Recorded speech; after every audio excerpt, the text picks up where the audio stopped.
Bismillahirrahmanirrahim. Assalamualaikum warahmatullahi wabarakatuh.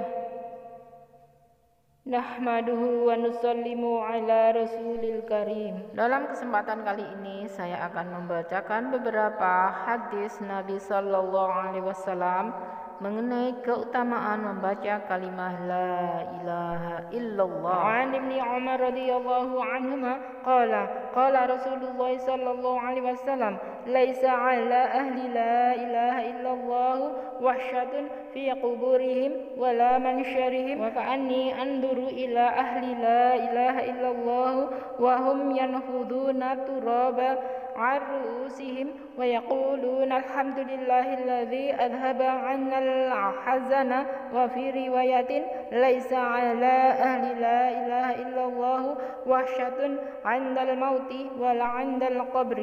Dari Sayyidina Ibnu Mas'ud radhiyallahu anhuma, baginda Rasulullah sallallahu alaihi wasallam bersabda, tidak ada bagi ahli la ilaha illallah ketakutan di kubur mereka dan di mahsyar, seakan-akan aku melihat ahli la ilaha illallah bangkit dari kuburnya sambil mengibaskan debu dari kepalanya lalu berkata, segala puji bagi Allah yang telah menjauhkan kami dari kesedihan untuk selamanya.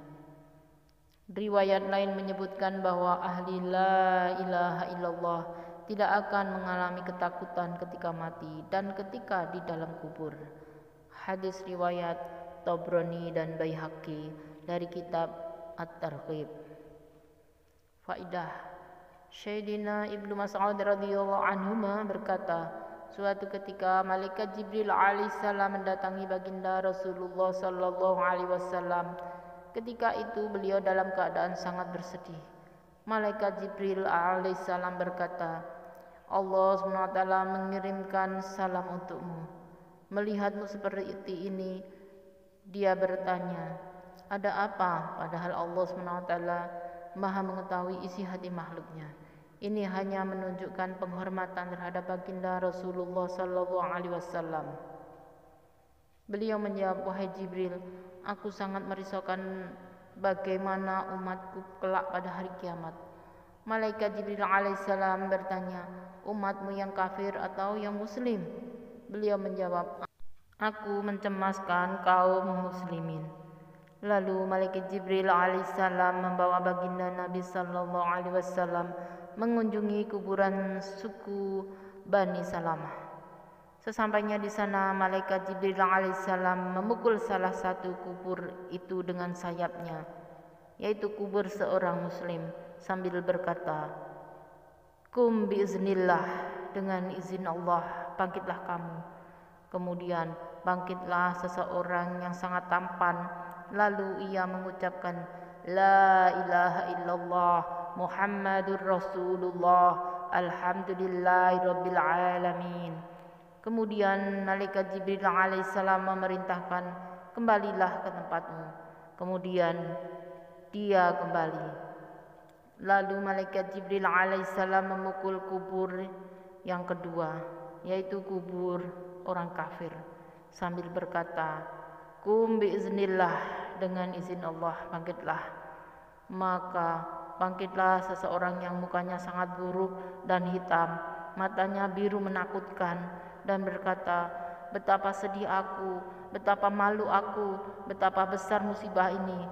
Kemudian malaikat Jibril alaihissalam memerintahkan, kembalilah ke tempatmu.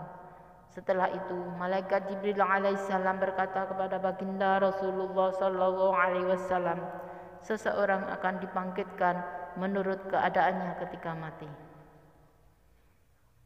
Hadis di atas menunjukkan bahwa yang dimaksud ahli la ilaha illallah adalah orang yang punya hubungan, ikatan, dan kesibukan khusus dengan kalimat tersebut. Seperti sebutan tukang susu, tukang sandal, tukang permata, tukang es, dan sebagainya, digunakan untuk mereka yang memiliki hubungan khusus dengan benda-benda tersebut. Oleh sebab itu, kemuliaan yang diberikan oleh Allah SWT kepada ahli la ilaha illallah, kelak ia akan masuk surga dengan tersenyum. Itulah beberapa hadis yang telah saya bacakan mengenai keutamaan membaca kalimah thayyibah, yaitu kalimah la ilaha illallah. Semoga Allah berikan kemudahan untuk kita untuk mengamalkannya dan menyampaikan pada saudara-saudara kita. Terima kasih telah menyimak. Semoga bermanfaat. Ada benarnya itu dari Allah, dan kalau ada kekurangannya itu dari kebodohan dan kehilafan saya. Kurang lebihnya mohon maaf. Wassalamualaikum warahmatullahi wabarakatuh.